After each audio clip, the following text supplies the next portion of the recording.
अध्यक्ष जी, मैं समझ नहीं पा रहा हूं, अभी 2 दिन पहले संविधान को बचाने की, संविधान की गौरवशाली परंपराएं की कस्में खाने में कोई कमी नहीं रखी। 2 ही दिन के अंदर संविधान की जो हमारी मूल भावना है, 2 ही दिन के अंदर संविधान का जो हमारा बेसिक स्ट्रक्चर है, 2 ही दिन के अंदर संविधान का जो हमारा संघीय ढांचा है, उसको खत्म करने के लिए संविधान संशोधन बिल लाए हैं।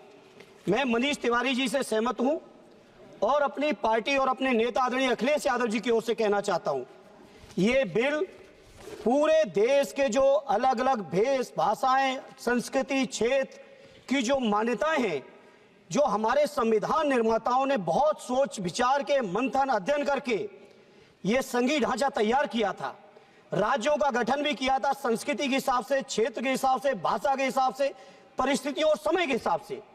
मैं नहीं समझता अध्यक्ष जी, मुझे कहने में कोई संकोच नहीं, उस समय के हमारे संविधान निर्माताओं से विद्वान, बाबा साहब भीमराव अंबेडकर से ज्यादा विद्वान इस सदन में अभी कोई नहीं बैठा, मुझे कहने में संकोच नहीं है। और ये संविधान की मूल भावना को खत्म करके कैसे तानाशाही के रास्ते निकाले जाएं, इसके अलावा कोई काम ही नहीं बचा है। आखिर मनीष तिवारी जी ने कहा, कहीं एक विधानसभा के चुनाव अगर कोई अविश्वास आता है, अगर बहुमत नहीं मिलता है, तो क्या पूरे देश का चुनाव कराओगे? पूरे देश का चुनाव कराओगे? और ये लोग एक देश, एक संविधान, एक चुनाव की बात करते हैं।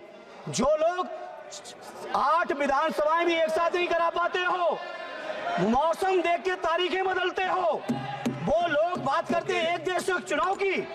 इसलिए अध्यक्ष जी, मैं अपनी पार्टी की ओर से, अपने नेता आदरणीय अखिलेश यादव जी की ओर से इस बिल का पुरजोर विरोध करता हूं और आपके माध्यम से देश के जनमानस से कहना चाहता हूं, ये भारतीय जनता पार्टी के लोग तानाशाही लाने के नित नए रास्ते लाते हैं। जो 8 विधानसभाओं का चुनाव एक साथ नहीं करा पाए, 4 राज्यों के चुनाव एक साथ नहीं करा पाए, वो पूरे देश की लोकसभा और सारे प्रांतों की विधानसभाएं एक साथ कराने की बात करते हैं। मैं पूछना चाहता हूं सरकार से, अगर एक प्रांत के अंदर सरकार गिरती है तो क्या पूरे देश की लोकसभा के चुनाव कराओगे?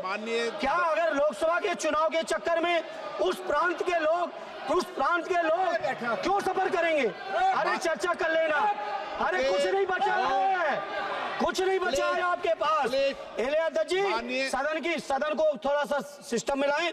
अध्यक्ष जी, आपसे अनुरोध है, आपके माध्यम से सरकार से अनुरोध है, जनता ने बड़ी उम्मीदों के साथ हम सबको भेजा है और हम सब लोगों की जिम्मेदारी है, ये संविधान विरोधी, संघीय ढांचे विरोधी, बेसिक स्ट्रक्चर विरोधी कई केसों की चर्चा की मनीष तिवारी जी ने, मैं उनके साथ जोड़ते हुए माननीय सर्वोच्च न्यायालय की भावनाओं के विरोधी, गरीब विरोधी, दलित विरोधी, पिछड़ा विरोधी, मुसलमान विरोधी, इस नीयत को वापस लो। ये अध्यक्ष जी, आपके माध्यम से मेरी आपसे प्रार्थना है। बहुत बहुत धन्यवाद।